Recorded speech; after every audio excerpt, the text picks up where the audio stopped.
কেউ কথা রাখেনি। ৩৩ বছর কাটলো, কেউ কথা রাখেনি। ছেলেবেলায় এক বোষ্টামি তার আগমনের গান হঠাৎ থামিয়ে বলেছিল, শুক্লা দ্বাদশীর দিন অন্তরাটুকু শুনিয়ে যাবে। তারপর কত চন্দ্রভুক অমাবস্যা চলে গেল, কিন্তু সেই বোষ্টামি আর এলো না। ২৫ বছর প্রতীক্ষায় আছি। মামা বাড়ির মাঝি নাদের আলী বলেছিল, বড় হও দাদা ঠাকুর, তোমাকে আমি ৩ প্রহরের বিল দেখাতে নিয়ে যাব। সেখানে পদ্ম ফুলের মাথায় সাপ আর ভ্রমর খেলা করে। নাদের আলী, আমি আর কত বড় হব?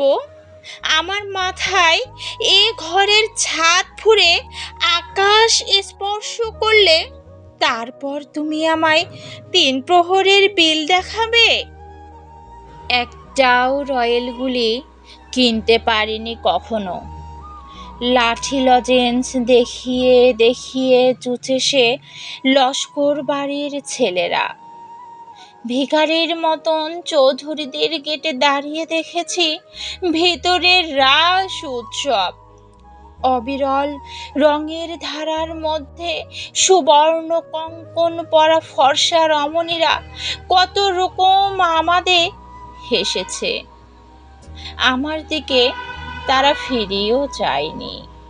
বাবা আমার কাঁধ ছুঁয়ে বলেছিলেন, দেখিস একদিন আমরাও।